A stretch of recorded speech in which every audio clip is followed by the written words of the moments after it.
দক্ষিণ চীন সাগরে অদ্ভুত টাইফুন বুয়ালই এর আঘাতে ভিয়েতনামে ১৯ জন নিহত হয়েছেন এবং এখনো নিখোঁজ আছেন অন্তত ২১ জন। এছাড়া আহত হয়েছেন কমপক্ষে ৮৮ জন। বিস্তারিত ডেস্ক রিপোর্ট। মঙ্গলবার সরকারি এক বিবৃতিতে এ তথ্য জানানো হয়েছে। প্রতিবেশী ফিলিপাইনে ধ্বংসযজ্ঞ চালানোর পর সোমবার ভিয়েতনামের মধ্যাঞ্চলীয় উপকূলে আছড়ে পড়ে টাইফুন বুয়ালই। এ সময় উপকূলীয় এলাকায় বাতাসের গতিবেগ ছিল ঘন্টায় ৩০০ কিলোমিটারও বেশি।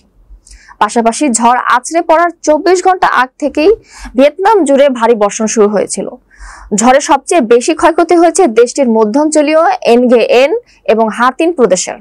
নিহত, নিখোঁজ এবং আহতদের সবাই এই দুই প্রদেশের। তারা সবাই ভূমিধস এবং হরপা বানের শিকার। এছাড়া দুই প্রদেশের আংশিক ও সম্পূর্ণ ধ্বংস হয়েছে অন্তত ১ লাখ বাড়িঘর এবং নষ্ট হয়েছে ১০,০০০ একর জমির ধান ও অন্যান্য ফসল।